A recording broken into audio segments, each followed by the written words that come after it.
Hello everyone, this is a Greyshot 117 here, bringing you another COH2 replay brought to you by, skip this part if you don't want to know, a Soviet player. That's right, he told me he was Soviet, but alas did not tell me which Soviet. So there you go. It's a 2v2 on Moscow outskirts. Personally, this is one of my least favorite 2v2 maps, just because of how big it is and just the map design in general. But also, I like how the yellow guy's making blue stuff and the blue guy's making yellow stuff, because, you know, this game had to be on point with that. Very weird. But in any case, let's see. 2v2 with, we have Savine, or Seville. Savine, I don't. Well, god damn it. It's like, oh, Greyshot, why don't you just call him Blue? Because he's yellow base, and that would bug the hell out of me if I have to keep calling him Blue or something along those lines. Also, then I get flashbacks to Foster's Home for for Imaginary Friends. So 7 will work. We have Kissless Virgin, so Kiss, Ghost Cider, and Nong Job, which I assume is a pun off Nut Job. But, you know, we'll see how that goes. In any case, it's with a Wehrmacht and OKW versus 2 Soviets. Should be very interesting. The Soviet are more specialized with mass infantry assaults and specialized unit composition, while the Germans have more battle-ready troops, better infantry overall, I would say for the most part, and have better frontline battle tanks. So we'll see how well this goes. The MG, nice idea. And don't be wrong, it's MG42, so very powerful, but you're literally negative cover. So we'll see how well that goes. Engineer in the building, I guess hoping to hold it until the MG can get inside, and what the positioning of this allows for the MG to cover pretty much all points around the building. You can see here there's an MG spot here, over here, in the front, so it's going to be very hard to flank or get around this thing. Anyway, we look on the right, and judging on this position, yeah, they could rush up and try to get this fuel, or they could go for this point, which they are, and knock out the fuel. That's always an option. The Axis did reconnect this territory, so very nice. And actually, let's double check their ranks real quick before I forget. So, lower rank guys overall. But we'll see how this game goes. Also, I have a special replay coming out, and also another video, which hopefully should be out soon, involving what I think is COH3, Company of Heroes 3.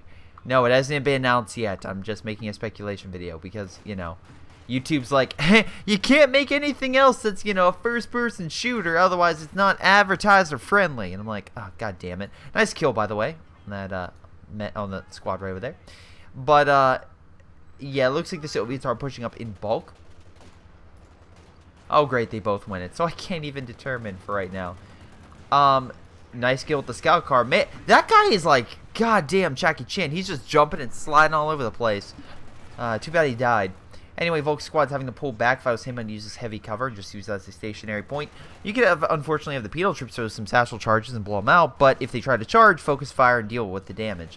Again, or deal your damage. There. Now with that gone, you're in heavy cover. Also, I love how they're in medium cover, yet they're technically in heavy cover. It's weird. You figure they'd move up and get the heavy cover or something. Scout car rolling on up, trying to get a flank, but they're focusing on the conscripts because they feel like that's the more prevalent threat. And why are you moving back? Alright, you know there's more troops there, so you could just stay there without running and possibly, you know, showing yourself and having definitely more issues. I would definitely say a lot more issues. Ghost Cider moving up with his half-track. Hans and Fritz in the car being like, where should we place it? And typically, Hans and Fritz will put it right here. Reason is very simple. We look at it from an overhead perspective. Oh, really? There? Alright, a little bit weirder. But anyway, the reason why people put in this area is very simple. You have the building here and the high cover, so if they try direct fire with AT guns or something, harder to hit, harder to see, and better for defensive purposes. Medical as well, so you can use this as a heal point, and the heavy cover allow your infantry to go on defense mode, and with them healing up, it's pretty hard to crack it. Overall, resource-wise, we can see the Germans have the clear advantage in munitions. Fuel, well, it's a bit even, but again, makes sense why it's even. They have majority of the points that aren't munitions pretty much locked down, and we can see here that pretty much that, oh wow, yeah, both sides have also not captured territory, which is something you kind of want. Let's see. Although with the medical right there, this actually should help the Wehrmacht player, because Nong Job has a lot of frontline infantry, but not necessarily, you know, they don't have a a command post or a medic bunker, and that can be costly for a Wehrmacht player, especially early on. Co-opting with an ally saves resources, saves time. It's like commuting to a job with another coworker. Could both of you drive? Sure. But you want to save money. So that's why you share your car, even though you really don't like the guy and you feel like he eats chips all over your goddamn car seat, and you have to pick it up and clean up the car, and you keep telling him, hey dude, pick up your chips, but he's like, nah, I do, that's your chips, and you keep going back and forth, and then he complains about the radio. It just keeps going on and on. It's a very complicated process here in America. First world problems, Anyway, penal troops moving up with a scout car, which looks pretty badass going by that fire for a second. Penal troops should probably go for the heavy cover. We do have a sniper, which is helping to pick off the Wehrmacht OKW forces, and since they're 4 to 5 man squad, sniper is pretty good at reducing their effectiveness quite quickly. We have, I hear a half track or something. Nope, another car on the left hand side. Looks like the Wehrmacht player in negative cover. Why you're here, I don't know. Trying to hold out, but yeah, with the sheer amount of force over here, he's going to be pushed back. Flamethrower trying to do a damn good job and barely gets out alive. One more shot, he probably would have died. MG holding him back. Scout car getting penal troops that were almost pinned down and gonna rush him up. Now, if I was him, I would get armor-piercing rounds to overwhelm it. But looks like in the nick of time, before they could push up, Scout Car comes in to save the day. Very nice job, Scout Car. Now, again, penal troops might be able to try to throw a satchel on there. And the flying satchel, oh my god, it is actually flying, manages to hurt it. They're going to need more direct fire to kill it, but it looks like Scout Car is able to retreat. Alas, their Scout Car, not so much. On the right-hand side, looks like the OKW forces were able to hold them back, and it looks like they got a Panzer Shrek. Nice idea, able to push them. We can see here Ghost Sider went a lot of fortifications, and then Nong John went a lot more just infantry bonuses. This could work out really well by having a good defensive line and then a good assault force. And then you have the Stuka close air support and Zerring artillery, which can help break up a lot of either incoming attack or enemy defenses, depending on what they have, either an armor push or a bunch of fortified stuff. Unfortunately for them, they are Soviets, so most likely they won't have a big clustered group, just like a British emplacement squad or even an American reinforcement area. Soviets don't have that. But they could still have a large group that you could do Zerring artillery on. That said, currently as I see this game, it looks like it's pretty even with overall troops. Alright, troop numbers. We do have a support gun moving in, so that could help turn the tide a little bit for the Axis by allowing them to go defensive and allow the Soviets to lose men to support gun fire while they push up. Left hand side, we have the Wehrmacht player trying to lock it down, and we actually see you got G43 rifles. What do you have? So you have a lot of penal troops, and penal troops are fine, but people I think have now overestimated their ability. They're really good troops, but they're not that great, especially against G43 rifles. Okay, get out of the building, dude. Oh, shit, you're dead. Oh, there goes the front of the church. Oh, man. And also Grenadier Squad. So actually not bad. But again, the G43 rifles just increase their effectiveness and attack power. The PTRS rifles don't necessarily do that too much for a penal squad. Very lucky he didn't lose more men. Very lucky. Looks like on the right-hand side, we saw that sniper. Now, Vet 1 has 13 kills. Holy crap. So I think 7 is the guy who sent me this replay, I'm assuming. Because he said he had some really good sniper shots, so we'll see how well things go. Scout car opening fire on the men, but the penal Volk squads should move up and probably... There it is! There's the Panzerfaust. Support gun opening fire, managing to push the sniper back as well. Looks like they're trying to reinforce their guys in their base. We got medical guys, so if you don't know, we have these female medics that will heal these penal charges and other men of the Soviet or Allied area. I like how she looks like she's like hunched down. She looks like she has a broken back or something. It's like a witch. I mean, technically, you know what? I'm not gonna go there. Not gonna go there, because again, Russia. For those who don't know, Russia had a big history of treating people like shit. Whether it's a lot. Oh God, was it the 1890s that they had literally the riots against Jews, and then before that you had Polish, like a lot of hate toward Poles when they got incorporated, really capitulated into and then incorporated into the Soviet, not Soviet, the Russia, and then eventually Soviet Union. That kind of sucked.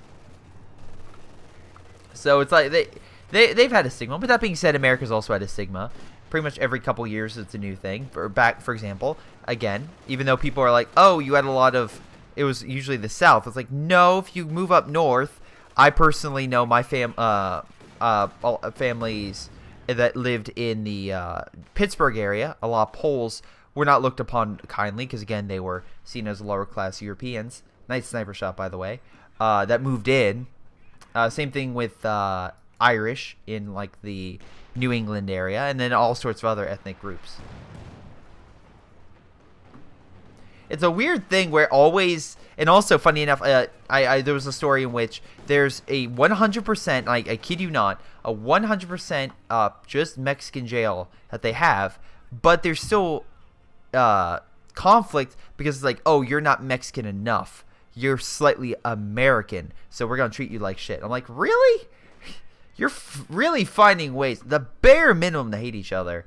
But that being said, the same thing could be said for tiers in the German army. They're bringing it all back together. For example, the Osttroopen were seen as just lower class. Like, oh, you've got to be kidding me. You're not the German. It's like the German elite. And that's why in Saving Private Ryan, when those two soldiers, not German, not they're force conscripted, I think it was Czech soldiers, they're like, we surrender. We don't like Germany, and they're like, what are you saying? Because they think they're speaking German. It's like, no, it's actually Polish. People don't know, they think they're German, but it's a nice little Easter egg that a lot of people don't get. I think I've said before. Anyway, a lot of support guns over here. So again, he's trying to use that artillery fire to break them up, and it seems to be working pretty damn well. His penal troops have been pretty much broken down. Even like penal troops over here have been kind of reduced in effectiveness. You are placing mines, but again, now he sees that, so I'm expecting minesweepers. So we'll see how well that goes. But you can see here, actually, the Wehrmacht and OKW have these big defensive lines, and they're slowly but surely moving up. That said, it's not as if the Allies are out of the fight, not by a long shot. They definitely have less men, but they're not done. We see the effectiveness of those G43 rifles. Wow, they were just tearing the penal troops apart. They do have shock troops on standby to try to push up, but again, this is more wide open territory, not an urban map, so shock troops have to get really close, and that can be very hard to do. Sniper still getting kills up to 19, getting a couple, picking off guys. I love how he's just moving up like the weakest infantry just to get the Wehrmacht, the OKW to fight. And it's like, yeah, just come here, move up, and boom, headshot, headshot, headshot. Anyway, T-70 moving up, but again, Sturm Pioneer Squad's like, hey, Panzerschreck, and the scout car is getting away. 4 kills and 2 stars, not too shabby whatsoever. We also have a Kenworth over here and a pack gun over here, so we can definitely tell that these Axis players aren't stupid. They're aware that the Soviets will get light armor, or at least better light armor than they do. Because again, the T-70, the Su-76, it's really, really good armor that the Soviets have that the Wehrmacht and even OKW don't necessarily have access to. Sure, if you rush mechanized, you can get a Puma, and that can go toe-to-toe with like an Su-76 if used effectively. Or it definitely Hunter against the T-70. But still, you do have to worry, and it's nice to see that they're at least anticipating armor and ready for it. I also like, again, their defensive lines and whatnot they've been placing. Meanwhile, I guess Soviet players like, fuck it, we're not doing well in mid, let me push over. And actually, the counterattack they did against the Soviet pushes is actually pushing up the Soviets pretty far back. Up so much so that they've now captured both munition points, which is kind of bad. Because right now we can definitely see that if they get both, that's a lot of extra resources such as G43s and bunkers that can be placed to lock down territory. And it's really annoying for a Soviet player because you don't have that. Yeah, penal charges, sure, but if you don't have munitions, it's going to take a while before you can use another penal charge. Now, let's see. We have penal troops moving up. Looks like they are pushing back the Reindeer squad. Scout car coming up to help out. Again, keep your distance. Looks like that flamethrower. Oh, yeah, that flamethrower is doing a heck of a lot of damage.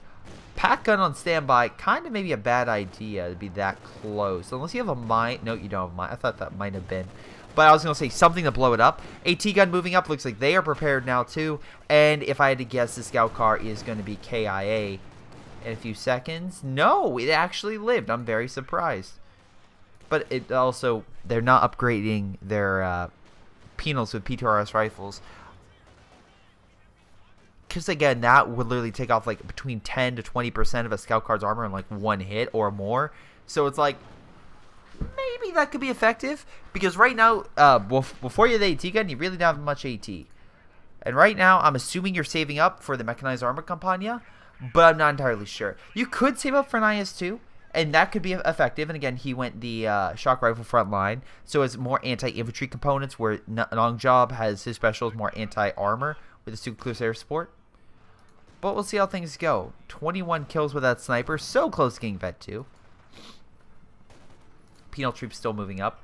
Looks like they were able to, well, maybe not push up. This on fire. I'm assuming it was more on fire because of... Well, actually, hold on. You know, you don't really have anything, nor do you deploy that. So it's probably the Volk squads throwing fire on an incoming enemy force. Sniper trying to move up to try to get a kill or two. We do have a Panzerschreck, Panzerschreck force opening fire. Now we have the support guns now opening fire on that position. They've gotten quite a few kills. Not as many as the sniper, but still quite a few. Sniper almost knocks out this force. Oh boy, run, and heal. Oh boy.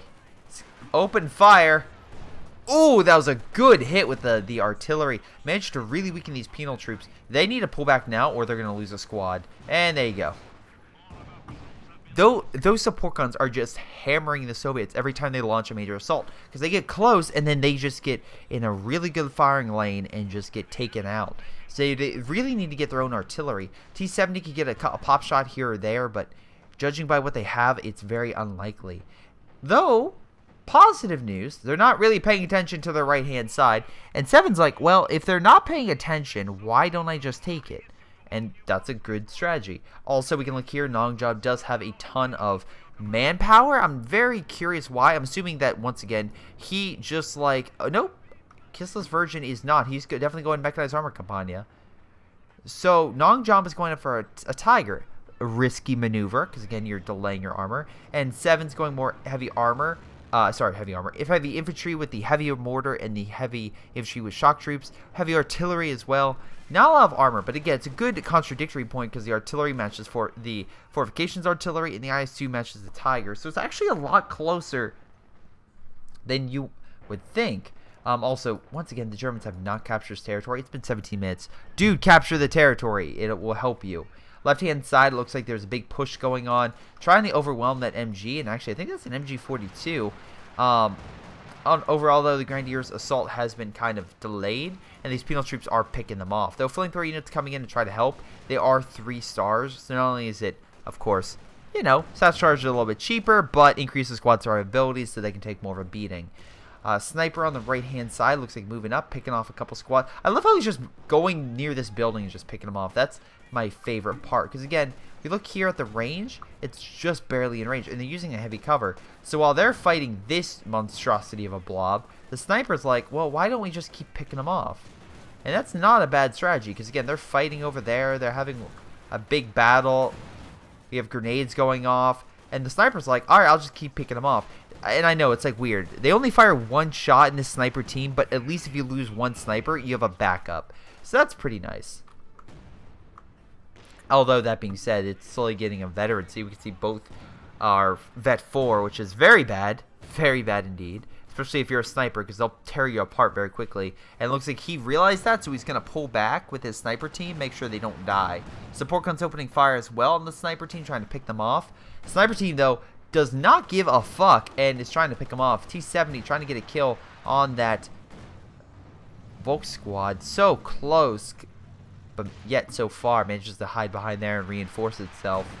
Again, costing a lot of manpower. We can see here that Ghost is actually being affected by that. His constant losses are dramatically affecting his resource intake and unfortunately keeping him from going anything else. He could go Panzer Headquarters, and I think he should go Panzer Headquarters. And if I was him, I'd put it like here-ish, maybe like back here, so that way you can kind of do suppressing fire in this region and allow you kind of like a small barrier or just a small area of relief where you could fall back to and not have to worry about them giving chase. Though, that being said, Nongjob is moving up. and looks like he's about to tear apart a penal squad that waited a little bit too long to throw a satchel. It was still a pretty good satchel, but that being said, he only has 2 more penal squads left, and losing one is kind of costly. Look here in overall, we can see here that the enemy is pretty, I would say pretty close to the Soviets. Yeah, actually, resource-wise, is definitely a bit of a difference. The Allies are now on top, but overall, we can see here that now the Axis are gaining some more territory, and the Allies are on full retreat.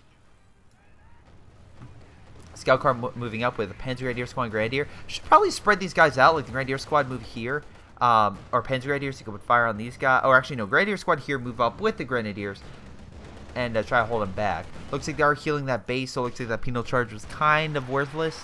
Unless you are going to kill it, it's kind of stupid to just throw one. That's my opinion. It's like, why risk hurting something unless you can kill it? Because if you're just going to damage it and then we're going to heal it, it's really not worth it. Now, Nong Job has a Tiger. Kissless Virgin's getting an Su-85. A good and bad thing. Yes, it's a tank destroyer, but the Tiger is a more powerful unit, and it can knock out the Su-85 if it focuses. That said, if 7 can tag team with this T-34, they stand a chance, because they can use the T-34's RAM and the Su-85's long-range ability and cripple that tank. Also, terrible push. Come on, man. Why are you pushing up on there? Just losing a lot of men. We do have the Stuka Close Air Support, and that can be deadly to the Soviets because a lot of their units are weaker armor compared to the Allies. Yeah, the Americans are definitely like neck and neck for the weakest units, and the Soviets do have an advantage with better armored, heavier units like a KV-2 and a KV-8, respectively, and a KV-1. But if we compare those to something as like the British, the Churchill is just a monstrosity of armor that can take a beating. Stuka Air Support, however, can pretty much tear apart the medium armor T-34, the light armor T-70, and the medium-ish armor of an Su-85. It doesn't have the best armor. It can take a few more hits, but not amazing, I would say. So what do you do in that situation? Well, if I was them, I realize that they have G43 rifles and they have a Tiger, what I would do is very simple. I would get a half-track, because then I know, okay, G43 rifles, what doctrines are those? Okay, that narrows it down. Well, it's not, let's see, if they go elite troops, then I know that maybe they went stormtroopers. We haven't seen those. Do you have a Tiger? Yes, but it's not a Tiger Ace. Okay, so it's not elite troops. So narrow it down further, and you're like, okay, we now have close air support.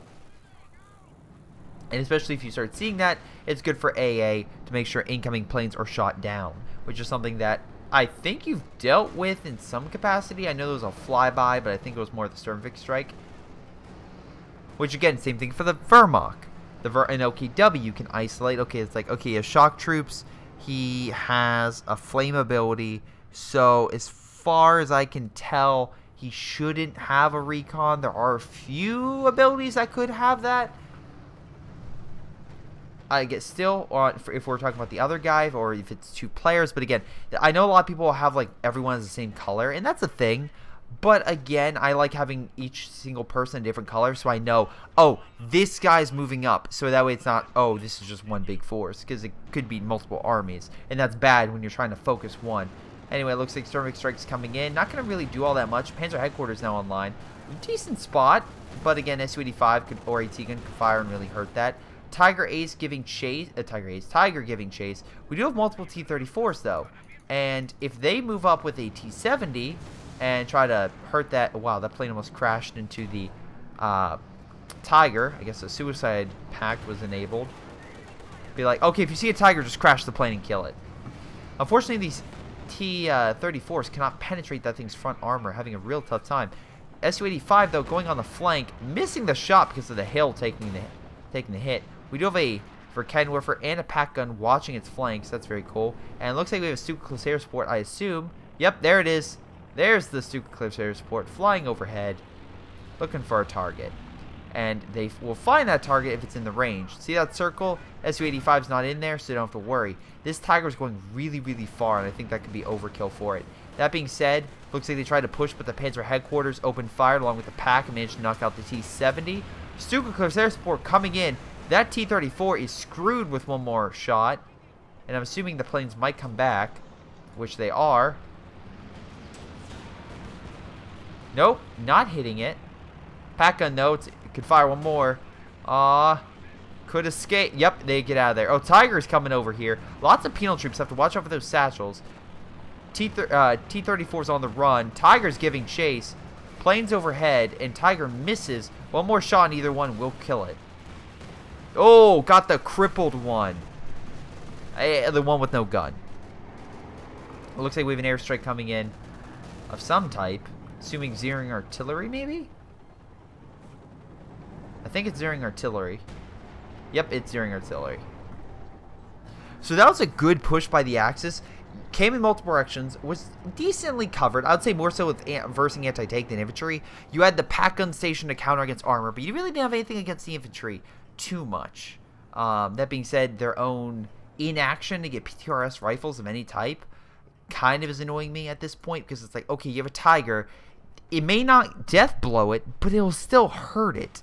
It will do enough to cripple it, and that's what you kind of need. PTR, again, a lot of penal troops moving up once again. They're just literally just sacrificing themselves to get close to the Tiger. And if this guy's good, which he is, he's going to pull back and just open fire, because it has a main gun that can just keep killing infantry left and right. I would say not as potent as a King Tiger, but the Tiger is still a very, very deadly armored tank that can still do a lot of damage versus infantry. Shock troops over here, looks like they're capturing the point, and overall, oh wow, the Allies are in kind of a pickle. They really, really need to start capturing territory to bring their points down, or the enemy's points down. Overall, though, there is one positive, is that this guy Nongjob, while focusing a lot on his Tiger, did lose a lot of infantry. He has a lot of reserves that we can pull up, so it looks like he's doing just that and should be have a decent army back up. The Soviets, however, are slowly gaining. They haven't unfortunately lost a lot of units, so they're relatively fine. Tiger moving up on the Su-85 and AT gun, so that should be able to drive the Tiger back through AT fire. Let's see. We do have a lot of Raketenwerfers over here, so he is waiting for an armor charge. Oh, look, T-34. Managed to get a kill on that scout car. Again, most likely using that for range to help out with the Tiger, but the Su-85, and then just managed to knock out that Porse recon unit.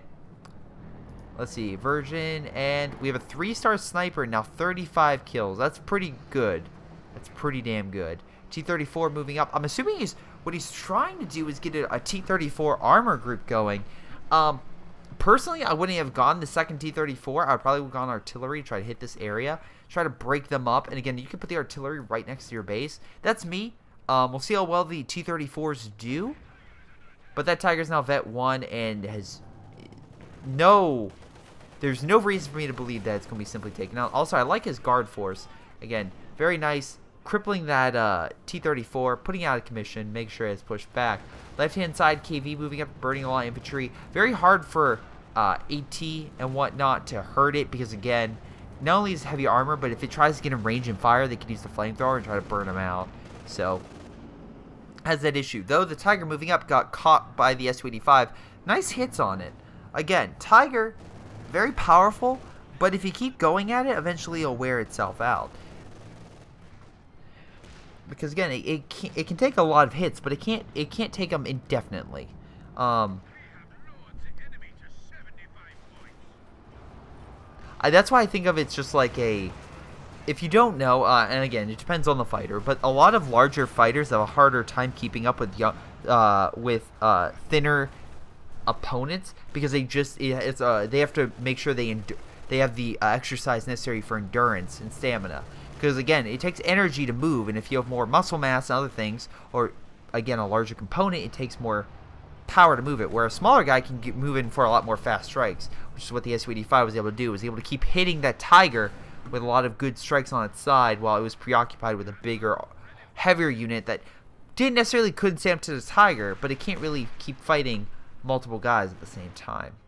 Hopefully that analogy made sense. Also, I hope this analogy makes sense. God damn, I wish there was a demo right now just accidentally going off, because they're all together, and you really don't need that. You could actually send each one of them forward and capture all these points. Once again, this point's not been captured. It's been, what, 30 minutes? Yeah, 30 minutes, and this point's not been captured. Also, I can see here that the Allies are starting to gain advantage over Axis. they've been getting kills while the Axes have really been unable to really hurt them. I love this sniper as well, providing recon for the Panther. T-34s, though, can't really do a lot against the Panther. It could definitely, like, knock it out by, like, a stun via ram. But we'll see how well that goes. Left-hand side looks like the Tiger's in action. Managed to push back some troops. Very low health, though. Needs to pull back. And he's upgrading his guys with G43 rifles. Once again, very good move. Because, again, that just helps counter a lot of Soviet infantry. And if this sniper gets in range, oh, God, it's almost definitely screwed. So Sniper's still here. They're capturing territory. T-34s moving up again. Try and knock out this Panzer headquarters. Where's the AT guns? Or why aren't you moving up the Panther? Oh, there we go. It's at least getting some shots. But while this headquarters is busy on the T-34, and they did kill it, double satchel, that thing is screwed. That thing will die.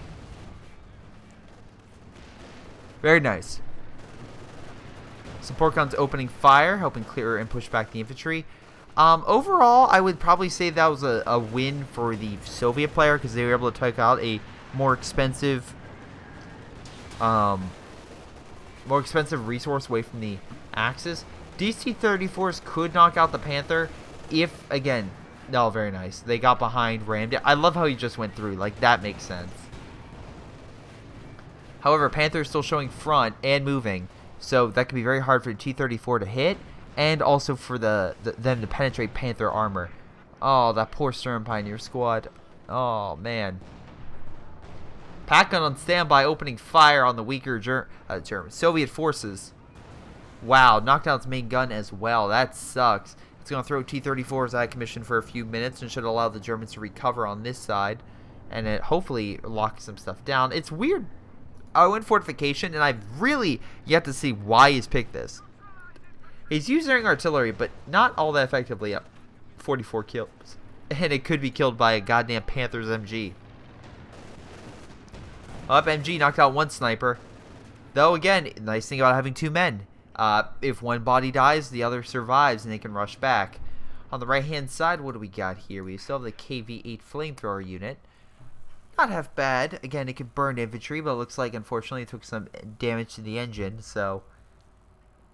Mines are a big possibility, and teller mines are a big deal for the Germans because, again, they cripple, if not kill, light vehicles and definitely cripple medium and more heavily armored targets and do a lot more damage. So you can do the same effect by grouping a bunch of mines together, but it's a lot more tricky. Very tricky. Also, a demo charge with a mine could work really well, but I think that could be a little extreme for an armored unit. I would do that for more large infantry blobs, just in case they come around the side. You can detonate and hopefully blow up a huge chunk of them. Panther trying to come over here and fight, but they're fighting a bunch of guys with PTRS rifles and satchels. So, yeah, they're going to have some issues. A lot of issues. And you're still here, you're still firing, and you're still dying. I'm assuming he's focused on the left-hand side, which is weird how he's his Panther on the right. It's like, dude, just let your teammate deal with it. Though, it looks like he may be able to survive PTRS rifles if they keep Nope. I was going to say, keep bouncing out the front armor, and T-34 keep bouncing. They could make it out. Right now, the Allies definitely have clear advantage in resource and also pop cap. So, we'll see how well that goes. The Germans are pretty close to winning if they can just capture a point. And it seems like they have, and they are, and that's why there's such a big tussle going on the right. Yeah, I know I said tussle. Wow, I love how that person just absorbed that Panther shot, because that happens. A man jumps in front of a tank shot saying, I'll take it, and literally doesn't... I mean, in reality, he would be blown apart, and that shell would just keep going. Not to not count out the people that were like, I'll sacrifice myself for the greater good. It's like, no, you jump from a tank shot, you're screwed, and the guy behind you a quarter mile back is probably also screwed if it's in a straight line. I mean, probably your bones would slightly diverge it off original course, but... I'm way too technical on that.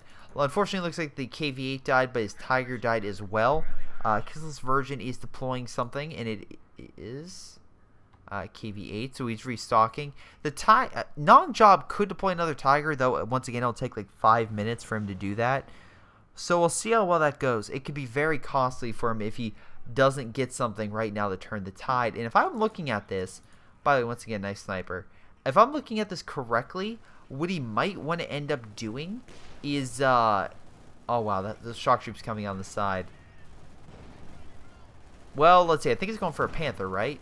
No, he's just getting a pack gun of Grenadiers. I guess he realizes I can just save up manpower. And that's actually a pretty damn good idea. Because right now you need to hold back the Soviet player that's moving up on your base.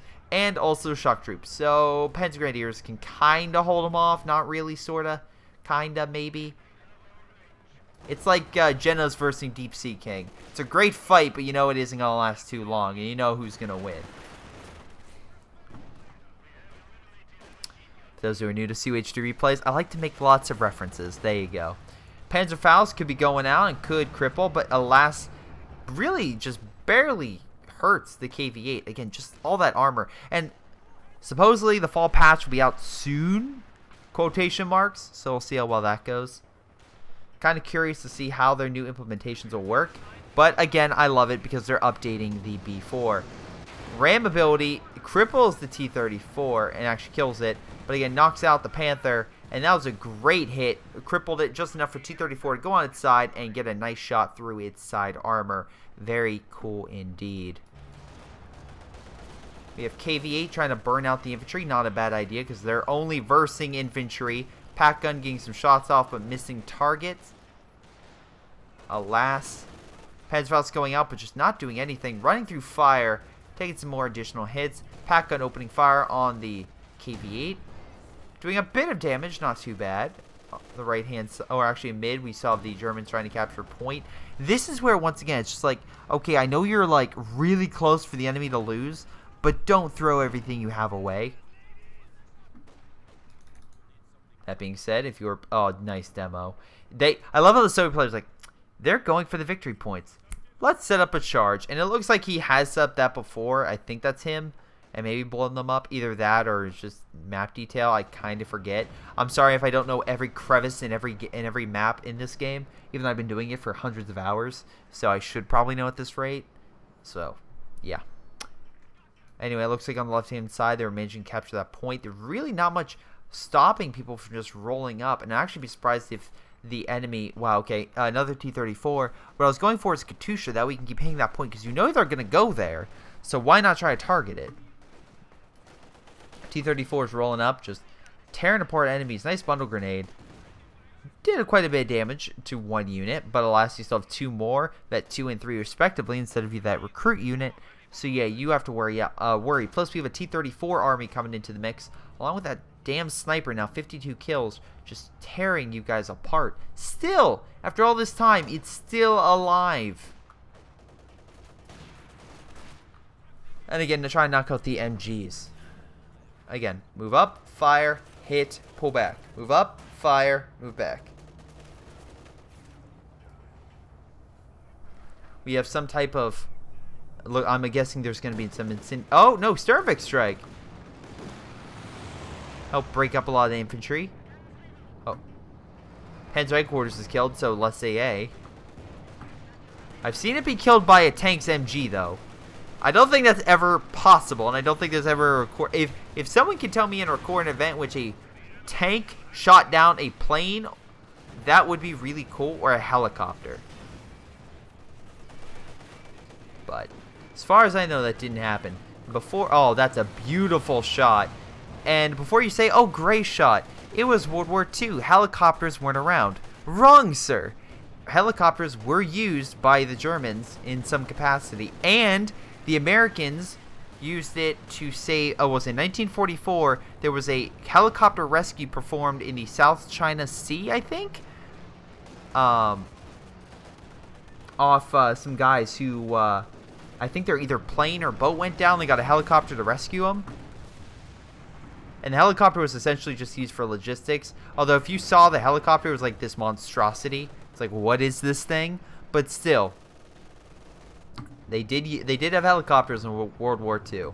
Just they look like they look like crap, perform like crap. And honestly, if you were like, it was like a World War I plane being in a helicopter. It's like, I think this thing is going to be okay, but I'm not entirely sure. So we could crash any moment.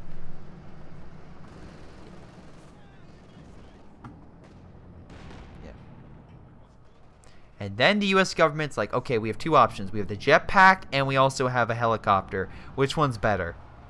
Okay, jetpack's really expensive for single man. Helicopter's not as expensive for multi-purpose. We're using the helicopter. That KV-8's very lucky. It dodged that Tiger shot. Once again, we have a Tiger shot coming in. Again, right now, if I was the Germans, again, it's like, okay, what do you do? The Soviets, they're doing fine. They have the spam strategy enabled. The Germans need to play defensive. They need to kind of just hold out and try to kill large swarms. If you, again, I know it's like capturing territory is big, but killing units is huge. It's like Overwatch.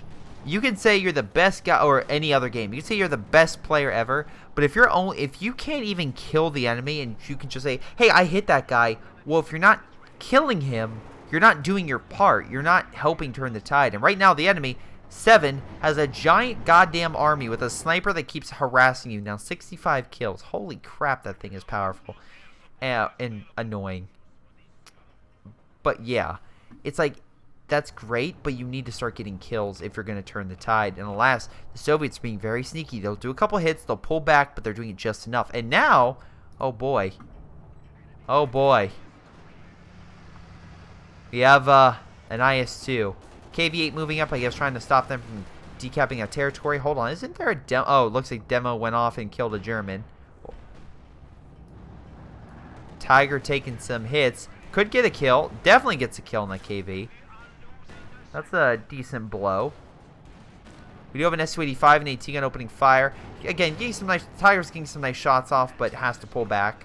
Nice deflection.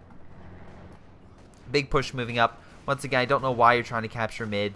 Again, get a bigger army and wait. Because right now, if I'm seeing you correct, Ghost Sider, you have a lot of manpower that you could be using to get the mechanized, and then you could get a King Tiger if you wanted to.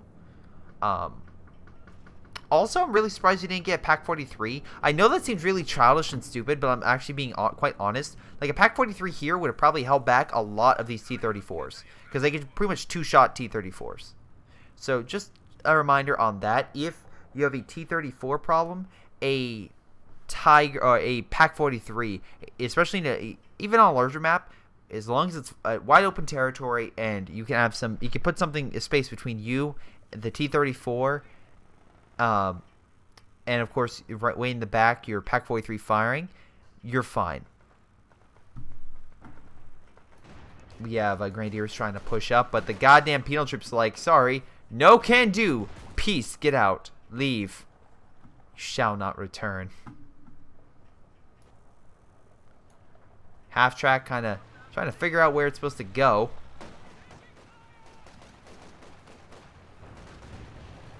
Nice fire grenade. Giant blob. Oh my god, a Panzerwerfer would be amazing. Yeah, at this point, they have majority of the map. Maybe just the mech. I swear to god, don't put it right there. That would be stupid. Like, put it behind the lake so the Su-85s can't snipe the building. Tiger going in. Weakened to try and knock out the T-34. Good hit. Alas, not doing all that much damage. Tiger, another hit. Does a little bit more. Pushing back the IS-2. The old rivals of COH-2 was the IS-2 and the Tiger. People would have great battles between the armored units. Great battles. And that was when you could deploy multiple IS-2s or multiple Tigers. Those were the days. Oh boy. I still remember a guy complaining like a goddamn crazy person that I got 2 Tigers. Now you can be saying to yourself, Greyshot, why would you have got 2 Tigers back then? Simple. One for the army on the left, one for the army on the right. And he's like, well, you should get a Panther because you can deploy more Panthers. I'm like, they have only infantry. A Tiger is better against infantry, not armor. And not as much as the Panther is good against armor. Nice. Oh, by the way, satchel on the Tiger. Oh my god, they're both crippled. Pak-43 and Su-85 trying to knock out each other. Both deflect. Su-85 trying to go for the kill. Barely missing a target. Pak gun opening fire on the Su-85. Su-85 still trying to kill the Tiger. Decrewed, but not out of the woods yet. Can still heal. And the Su-85 being very slow could be knocked out. Nice kill. Alas, one satchel could knock this thing out. Panzer headquarters, though, being deployed. And IS-2's right there. They need to hurry up. Get back an engineer squad or get it up and save it. Where is your engineer? Heal, dude, and get up to the front line. You better be healing. Okay, you are. Rush up and heal that damn thing. By the way, heal it, then jump in. Don't jump in, pull it back, and then heal. That's stupid. Looks like we have a Sturmovik strike coming in. We have an army of T-34s moving up. And actually, at this point, he can play another... nope, he doesn't have the resources. Germans the Sturmovik strike just annihilated that Pack 40. And at this point, game's over. I'm assuming they surrendered. Yeah, they did, because they realized if they move up any further, they're going to kill that Tiger. And the Tiger itself is going to have a hard time against multiple T-34s. Though they, again, got some decent hits. They did lose most of their army, so it's very unlikely they could have returned. So what happened? They were doing really good against the Soviet attacks, but I feel like the Soviets just kept finding a weak point around their outskirts, and that was what kind of just slowly pushed them back. Also, kind of a weird thought, but no artillery in this game. And I feel like that could have helped. Also, Ghost Sider, you picked a doctrine that you never really used. They never saw artillery. And again, hold on. I want to confirm this. So I go to units, and this is everything he's built. He has not built a Pack 43, or he has not built a... Well, yet. He hasn't built any emplacements, and it's weird. They went this doctrine, but no counter emplacements. And it's like, oh, Greyshot is using the Syrian artillery. It's like, okay, but that's really effective against British, not Soviet. Soviet doesn't in place. They have mobile big army groups that move. So yeah, just a weird combination in general. Okay, let me double check overall kills and death stuff. So yeah, Nongjob did way better. Ghost Sider was like the guy I'm like, I don't know what you're doing right now.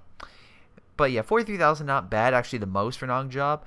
7, most kills, absolutely, with Kissless Virgin going most damage. Again, the Su-85 and IS-2 kind of doing most of that. Although Sniper, 68 kills, not too shabby. Also, I love the demos everywhere. It's like, yeah, please come up to the base. Please come up, capture the point. We're ready for you now. Boom. And in capacity, that's game. I want to thank you guys for watching. Hope you guys enjoyed. Make sure you guys like and subscribe. Before I go, I want to thank my Patreon supporters like Ace, Sean, Tim, Carter, Leo, and Nick. Thank you guys so much for your awesome support on Patreon. And if you want to see videos a week early for XCOM, for Hearts of Iron, and for Company of Heroes 2, and also for upcoming, and I should probably announce this, I'll probably do another video in the front, I'll be bringing back Steel Division because they've updated that game and fixed a lot of key issues with replays and also for the balancing of the game. And Halo Wars 2, I know, I've been wanting to do replays in that game, but they didn't have a replay system. Microsoft making an RTS or Creative Assembly without a replay system is crazy in my mind. I don't know why you don't add that in.